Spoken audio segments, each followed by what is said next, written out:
morning once again, Mr. President and the esteemed members of the tribunal. It is an honor to appear before you on behalf of the Republic of Rwanda.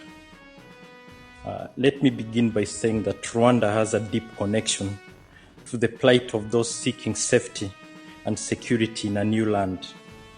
Many Rwandans have experienced what it means to be displaced. It is this collective experience which has shaped the Rwanda's government policy on migration and asylum. Rwanda is proud to host a significant refugee population. The UNHCR has over 130,000 refugees and asylum seekers registered with it in Rwanda. Rwanda has a strong record of welcoming and hosting refugees and asylum seekers from around the world, from neighboring countries such as the Democratic Republic of Congo, Burundi, and to countries even further away from Rwanda, such as Afghanistan, Libya, and Sudan. Let me give you an example, Mr. President, members of the tribunal. As recently as last month, Rwanda received a further 164 asylum seekers from Libya on the basis of an agreement Rwanda has with the UNHCR to alleviate the plight of asylum seekers in the country.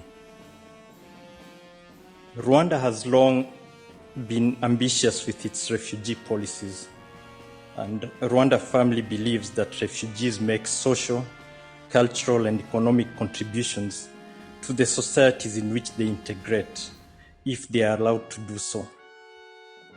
In May 2021, the UNHCR and Rwanda adopted a joint strategy on the economic inclusion of refugees and host communities in Rwanda. The philosophy underpinning this strategy is that the presence of refugees can be used as a catalyst for the economic development of both the refugees and the host communities. This is in contrast to the usual approach of warehousing refugees, which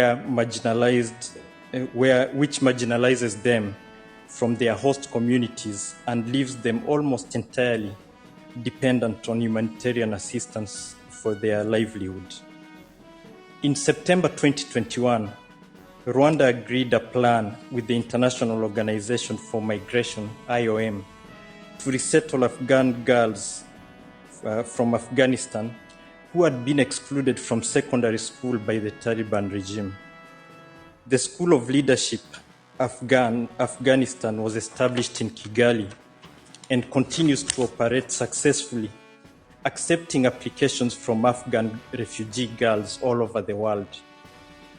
In August 2023, Rwanda again offered assistance to a group of students, in particular over 200 Sudanese medical students from the University of Medical Science and Technology in Khartoum were welcomed in Rwanda. They had been stranded and unable to complete their studies due to the civil war and closure of universities in Sudan.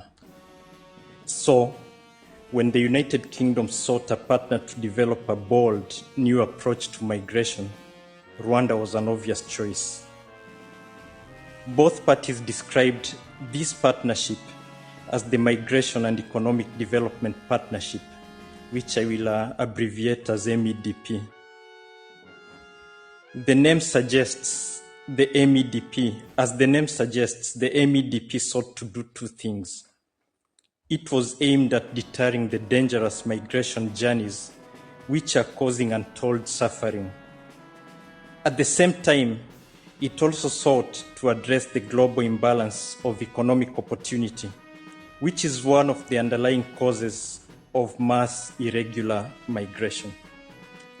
It reflected Rwanda's commitment to protect vulnerable people and built on Rwanda's track record of welcoming and hosting refugees from around the world. This partnership was one of mutual benefit.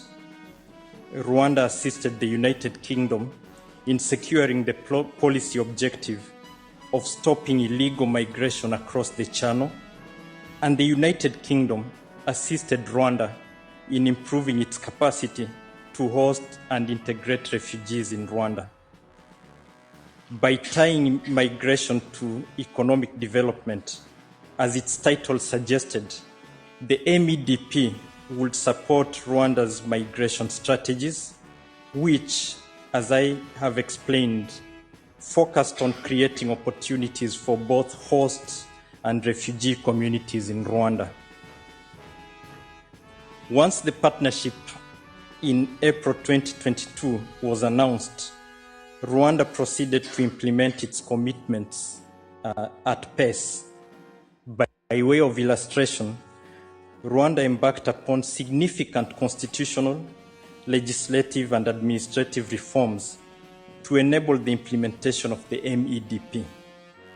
It passed legislation, it created an appeals tribunal to hear asylum appeals under the Rwandan law, which still exists today.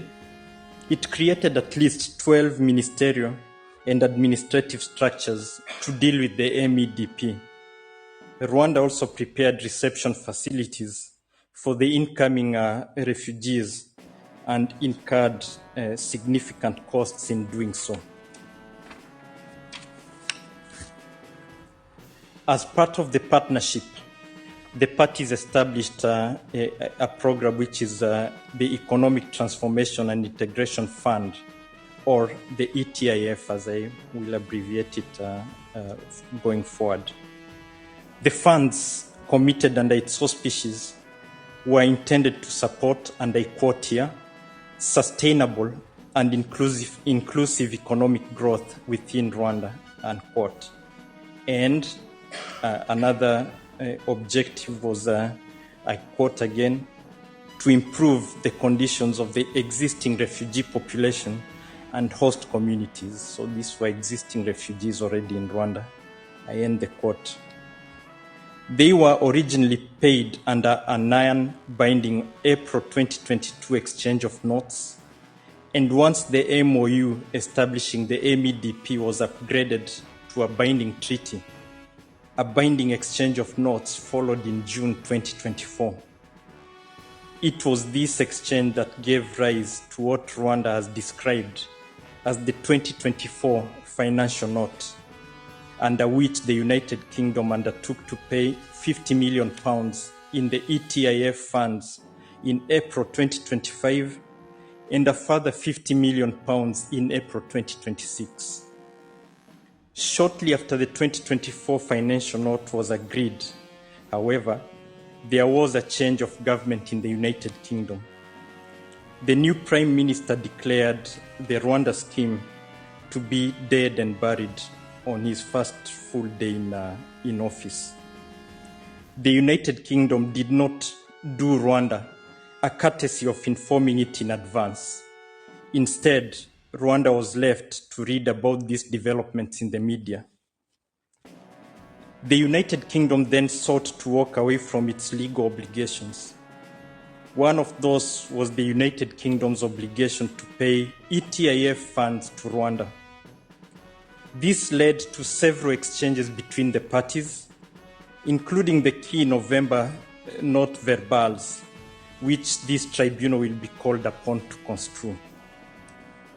But the simple fact remains that the United Kingdom did not give notice to terminate the treaty until December 2025. Actually, the termination took effect only 2 days ago on Monday.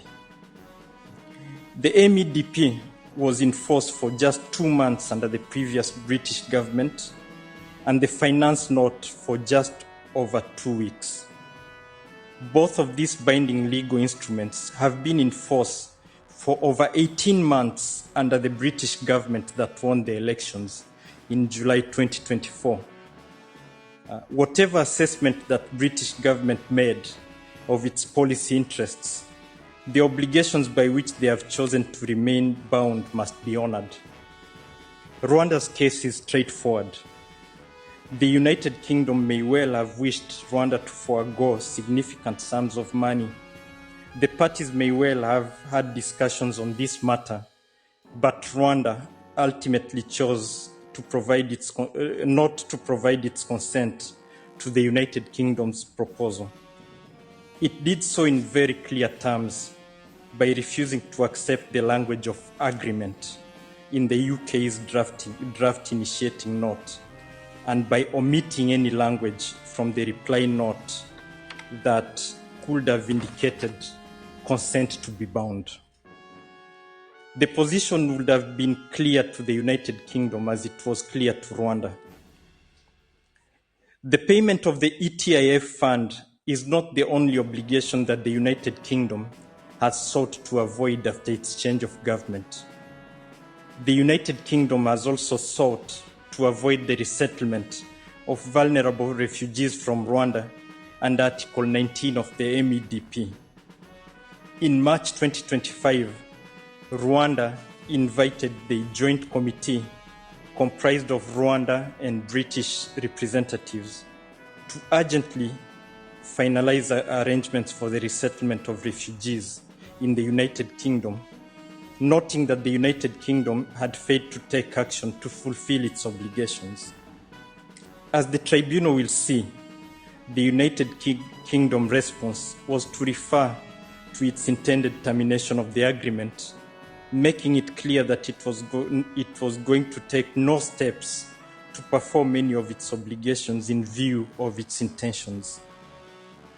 This, Rwanda submits, was a clear refusal to take steps to negotiate the resettlement of refugees under the agreement. It could not have been anything else, we believe. Rwanda seeks a modest sum in compensation for the breach of Article 19, which will be less than 10% of the UNHCR's budget for Rwanda for 1 year alone, or alternatively, an apology from the United Kingdom's blatant disregard of this obligation. Rwanda regrets that it has been necessary to commence this arbitration. At all times, Rwanda has sought to perform its obligations under the MEDP in good faith, in the spirit of the partnership that had always characterized the parties' cooperation on the issue of illegal migration. However, the United Kingdom's intransigence on the two issues that I have outlined has left Rwanda with no other choice to vindicate its rights and secure the substantial sums of money of which Rwanda has been deprived. Rwanda has enormous faith in this tribunal to reach the right legal result.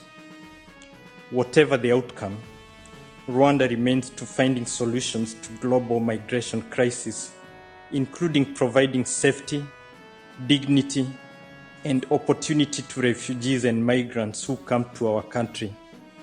Mr. President, members of the tribunal, this concludes my remarks, and I now invite you to give the floor to Lord Verdiram to continue the remarks. Thank you very much.